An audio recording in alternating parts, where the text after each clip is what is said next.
जय हिंद दोस्तों, त्यागी trading tips में आपका स्वागत है। दोस्तों इस वीडियो के अंदर हम बात करने वाले हैं टोटल 3 से 4 शेयर के बारे में। यहाँ पर आपको जानकारी मिलने वाली है। साथ ही एक ऐसे शेयर के बारे में भी हम चर्चा करेंगे जो लगभग 390 रुपये से गिरकर 20 रुपये के आसपास पहुंच चुका है। 390 रुपये से गिरकर 20 रुपये के आसपास पहुंच चुका है। चलिए वन बाय वन करके सारे शेयर्स हम यहाँ पर कवर करते हैं। आरबीएल बैंक की यहाँ पर अगर हम बात करते हैं तो दोस्तों गिरावट आपके लिए काम की होती है और ये कई बार भी पहले मैं बता चुका हूँ। अभी हाल फिलहाल में 150 रुपये के आसपास ये शेयर था, ज़्यादा समय नहीं हुआ है। देख लीजिए एक साल का चार्ट पैटर्न आप देखेंगे तो आप पाएंगे कि 28 अप्रैल 2025 को कितना था ये 207 रुपये का। और थोड़ा सा पहले चले जाइए, देखिए शेयर कितने का था 292, 300 रुपये के आसपास जाके सीधा गिरकर कितना पहुंच जाता है 155 रुपये। और काफ़ी दिन तक ये रहता है और डेली बेसिस पे आपको वीडियो मिलती रहती है। और वीडियो के अंदर मैं आपको सिर्फ एक चीज़ ज़्यादा बताता था कि जितने भी बैंक हैं अगर उनमें आप इसका मार्केट कैप देखते हैं तो ये अट्रैक्टिव प्राइस हो सकता है मार्केट कैप के अकॉर्डिंग। अभी भी देखेंगे 19,000 करोड़ का मार्केट कैप है। कितना? 19,000 करोड़ का मार्केट कैप। ठीक है, तो क्या बात आपको समझ में आ रही है कि 19,000 करोड़ का मार्केट कैप है। सस्ता इस समय, उस समय सस्ता मिल रहा था लेकिन कोई पूछने वाला नहीं था, कोई पूछने वाला नहीं था। एक महीने का चार्ट पैटर्न देखते हैं तो देखिए 289 रुपये से थोड़ी सी तेजी बनी है। अभी का ही भाव अगर देखते हैं तो 11% के रिटर्न इस समय बने हुए हैं। अभी क्या करना चाहिए? थोड़ा सा रुक जाना चाहिए, थोड़ा सा रुकना चाहिए, जल्दीबाजी बिल्कुल नहीं करनी चाहिए। चलिए देख लेते हैं आरबीएल बैंक की परफॉर्मेंस कैसी रही अभी तक। दोस्तों एक साल पहले अगर देखने की कोशिश करते हैं 3,476 करोड़ का रेवेन्यू आता था आरबीएल बैंक का। उसके बाद 3,400 करोड़, उसके बाद 3,500 करोड़, उसके बाद 3,600 करोड़, उसके बाद देखेंगे 3,700 करोड़। कितना? 3,700 करोड़। तो अभी मार्च क्वार्टर के अंदर 3,700 करोड़ का रेवेन्यू दिखाया, बहुत अच्छी परफॉर्मेंस है। इसी तरह से नेट प्रॉफिट देखने की कोशिश करते हैं 230 करोड़ का है, पिछले क्वार्टर से अच्छा है, इस वाले क्वार्टर से भी ठीक है, उससे पहले वाले क्वार्टर से भी ठीक है और ईयर ऑन ईयर बेसिस पे भी काफ़ी अच्छी परफॉर्मेंस देखने को मिल रही है। बढ़िया बात यह है कि ग्रोस एनपीए बहुत कम यहाँ पर हो चुका है। कितना ग्रोस एनपीए हो चुका? 2.32 से 1.88%। कितना रह गया? 1.45%। नेट एनपीए देखते हैं तो 0.39%। तो ये अच्छी परफॉर्मेंस के साइन यहाँ पर देखने को मिल रहे हैं जी। यहाँ से ऊपर जाएगा, देखिए मार्केट कैप के अकॉर्डिंग तो ऊपर भी जा सकता है, लेकिन फिर भी आपको गिरावट पर ही काम करना चाहिए। दोस्तों अगला शेयर होगा आईडीएफसी फर्स्ट बैंक लिमिटेड। इसकी अगर बात करते हैं तो देख लीजिए 67 रुपीज़ के आसपास है और एक साल का हाई देखते हैं तो 87 रुपीज़ है। 100 रुपये के आसपास ये शेयर पहुंच चुका था और अभी जो तेज़ी बनी है इसके अंदर देख सकते हैं नीचे की साइड में 61 रुपीज़ 58 रुपीज़ से ज़बरदस्त इसके अंदर तेज़ी बनी और इसने पैसा बना के दे दिया 16% का रिटर्न। चलिए एक अच्छी बात हो गई। 5 साल का चार्ट पैटर्न देख लीजिए तो जब भी कभी गिरावट हुई है 34 रुपये 2022 के अंदर ज़बरदस्त तेज़ी बनी, 95 मारा, उसके बाद फिर नीचे गिरावट होती है 56 और ज़बरदस्त तेज़ी बनती है 86। अभी फिर दोबारा से गिरावट यहाँ पर देखने को आपको मिल रही है। स्टडी कीजिए, विदाउट स्टडी कुछ नहीं है। मार्केट कैप इसका भी 57,000 करोड़ का है। अगर आप दूसरे बैंकों का देखेंगे तो आप पाएंगे कि आईडीएफसी फर्स्ट बैंक का मार्केट कैप तो छोटा ही है। चलिए देखते हैं इसके भी रिजल्ट्स। दोस्तों अगर यहाँ पर हम देखने की कोशिश करते हैं, एक साल पहले रेवेन्यू देख लीजिए 9,400 करोड़ का, उसके बाद 9,600 करोड़, उसके बाद 9,900 करोड़, उसके बाद 10,400 करोड़, उसके बाद अभी देखेंगे 10,553 करोड़। कितना? 10,553 करोड़। तो परफॉर्मेंस काफ़ी अच्छी है। इसी तरह से अगर हम नेट प्रॉफिट देखने की कोशिश करते हैं तो देखिए जब भी कभी टैक्स यहाँ पर माइनस में जाता है तो ये बढ़ जाता है। ठीक है, बढ़ जाता है। तो फिलहाल यहाँ पर अगर हम देखने की कोशिश करते हैं तो प्रॉफिट बिफोर टैक्स 189 करोड़, उससे पहले 635, 428, 580 करोड़, उससे पहले देखेंगे 361 करोड़। ठीक है, तो ओवरऑल मिला के अगर देखते हैं तो परफॉर्मेंस अच्छी है लेकिन उतनी अच्छी भी नहीं है। गिरावट के अकॉर्डिंग आप कंसीडर कर सकते हैं, लॉन्ग टर्म के अकॉर्डिंग कंसीडर कर सकते हैं, लेकिन परफॉर्मेंस के अकॉर्डिंग अगर देखते हैं तो ग्रोस एनपीए के अकॉर्डिंग आप देख सकते हैं मार्केट में पैसा उतना फंसा हुआ नहीं है।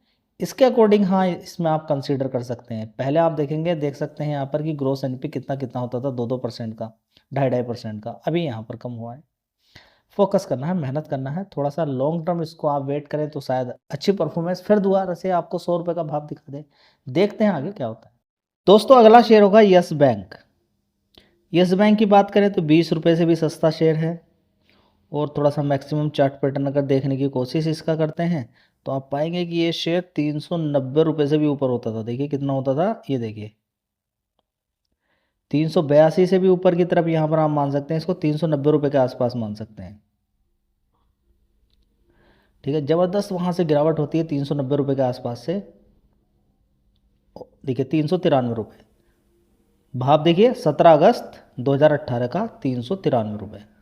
वहाँ से इसके अंदर गिरावट गिरावट गिरावट होती चली जाती है, और ये शेयर 52 वीक लो भी देखेंगे तो 17 रुपये का है। वहाँ से गिरते गिरते 10 रुपये के आसपास पहुँच जाता है। ज़बरदस्त गिरावट इसके अंदर होती है। देखिए, ये देखिए कितनी बड़ी गिरावट है, 13 रुपये जुलाई 2021 में। वहाँ से इसने 32 रुपये का भाव दिया है, तो बढ़िया पैसा बना के दिया है। 10 रुपये से 32 रुपये अच्छा पैसा बना के दे दिया है।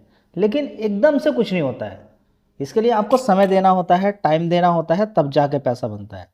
हर किसी को लगता है कि कोई शेयर है अभी गिरा हुआ है, एकदम से ही पैसा बन जाए। अपने देखिए, जब तेज़ी बनेगी तो इतनी फास्ट बनेगी कि आप उसको पकड़ भी नहीं पाएंगे, लेकिन समय देना पड़ता है हर चीज़ का, एकदम से कुछ नहीं होता है। कुछ शेयर देखिए इतनी ज़बरदस्त भागे हैं कि लोग देखते के देखते रह गए, उनके अंदर इतनी तेज़ी बनी कि हर कोई देखता का देखता रह गया।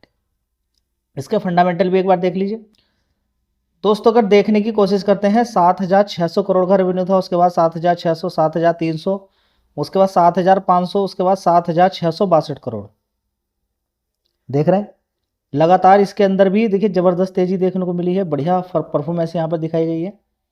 अब यहाँ पर देखते हैं नेट प्रॉफिट, देखिए कितना बढ़िया है, 1,082 करोड़ का। देख लीजिए कितना, 1,082 करोड़। उससे पहले कितना था, 957, उससे पहले 664, उससे पहले 809 करोड़, उससे पहले कितना था, 745 करोड़। तो एक हिंट आपको मिल रही है कि आने वाले टाइम में यहाँ पर आपका अच्छा पैसा बन सकता है।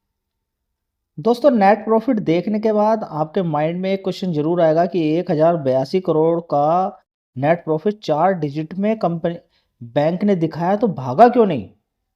आप पहले वाला नेट प्रॉफिट देखेंगे ना, कभी 206 करोड़ था, 347 करोड़, 229 करोड़, 243 करोड़। देखेंगे धीरे धीरे बढ़ता हुआ 4 डिजिट में पहुंचने का मतलब आप समझ रहे हैं कि परफॉर्मेंस तो काफ़ी अच्छी है, लेकिन शेयर के अंदर यहाँ से तेज़ी क्यों नहीं बनी। उसके पीछे का कारण ये है कि रेवेन्यू वाइज अच्छी तेज़ी होनी चाहिए। एक साल पहले अगर आप देखते हैं मार्च क्वार्टर में 7,600 करोड़ का रेवेन्यू था, उसके बाद 7,600, 7,300, 7,500, अभी भी देखेंगे 7,600 करोड़ का ही रेवेन्यू है। यहाँ से रेवेन्यू के अंदर जंप देखने को नहीं मिला है। आने वाले टाइम में आपका फोकस होना चाहिए, रेवेन्यू के अंदर जंप होता है तो इस शेयर के एक साल में 4 बार क्वार्टरली रिजल्ट आते हैं। समझ बताइए, 4 बार क्वार्टरली रिजल्ट आते हैं। साथ ही आप ये भी समझ सकते हैं कि लोग लोन कितना ज़्यादा ले रहे हैं।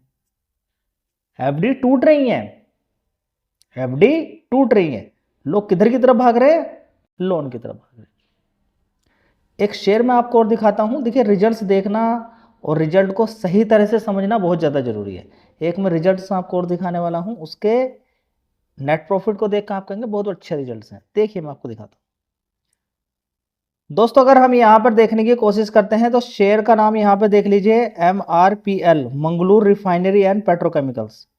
186 रुपये का भाव है।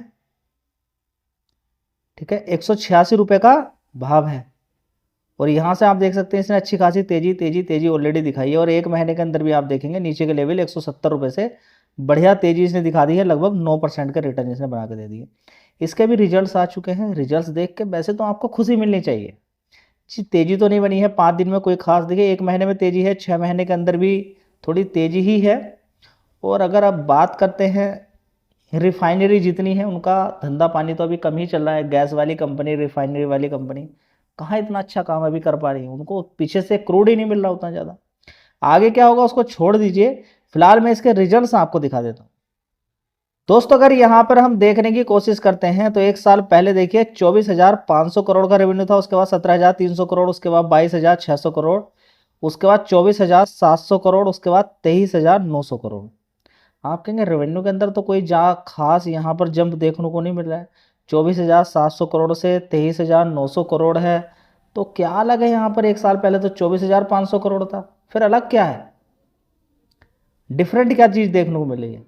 देखिए डिफरेंट ये है कि एक साल पहले 1,130 करोड़ का ऑपरेटिंग प्रॉफिट था, फिर गिरा 180 करोड़, उसके बाद 1,400 करोड़, पिछले क्वार्टर में 2,700 करोड़ का था। इस वाले क्वार्टर में 1700 करोड़ का। तो दो तरीके से देखा जा सकता है, 5 क्वार्टर में एक से कम है और जिससे कम है उसी से ज़्यादा हम कंपेयर करते हैं नियर बाय से। ईयर ऑन ईयर बेसिस पे बहुत लोग कंपेयर करते हैं, करना भी चाहिए, अच्छी बात है, लेकिन क्वार्टरली बेसिस पे भी अगर शेयर का भाव बहुत ज़्यादा ऊपर खड़ा हुआ है तो क्वार्टरली बेसिस पे भी कंपेयर की जाती है। तो रिजल्ट ठीक ही हम बोलेंगे, 5 में से एक क्वार्टर से ही तो कम है। चलिए, तो आप कहेंगे कैसे रिजल्ट्स हैं, तो आप यहाँ पर देख सकते हैं नेट प्रॉफिट, देखिए पिछले क्वार्टर से कम है, सिर्फ प्रॉफिट बिफोर टैक्स अगर देखते हैं तो इस वाले क्वार्टर से कम है, इस वाले क्वार्टर से ज़्यादा है। यहाँ पर तो नुकसान पोस्ट कर दिया 402 करोड़ का, उससे पहले 592 करोड़, ठीक है। तो कुल मिलाकर सब कुछ ठीक ही है, लेकिन यहाँ अगर आप देखेंगे प्रॉफिट बिफोर टैक्स तक तो सब कुछ ठीक था, ठीक है ना, बस एक ही क्वार्टर से कम था। लेकिन यहाँ पर तो पूरा खेल पलट गया जब नेट प्रॉफिट आप देखते हैं। नेट प्रॉफिट देखते हैं तो कितना है, 117 करोड़,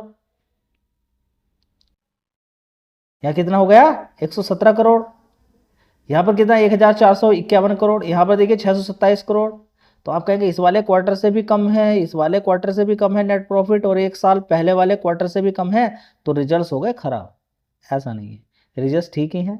यहाँ पे टैक्स ज़्यादा गया है, यहाँ पे देखेंगे टैक्स ज़्यादा गया है यहाँ, ठीक है। तो ओवरऑल मिला के अगर हम देखते हैं तो रिजल्ट्स देखना भी एक कलाकारी है, वैसे ही नहीं देखा जाता, ठीक है। तो ये एक इन्फॉर्मेशन थी, जानकारी मैं आपको देता रहता हूँ ताकि आपका ज्ञान बढ़े। रिकमेंडेशन कुछ नहीं है, ये आपको लॉजिक लगाना है कौन सा शेयर खरीदना है कौन सा बेचना है। धन्यवाद।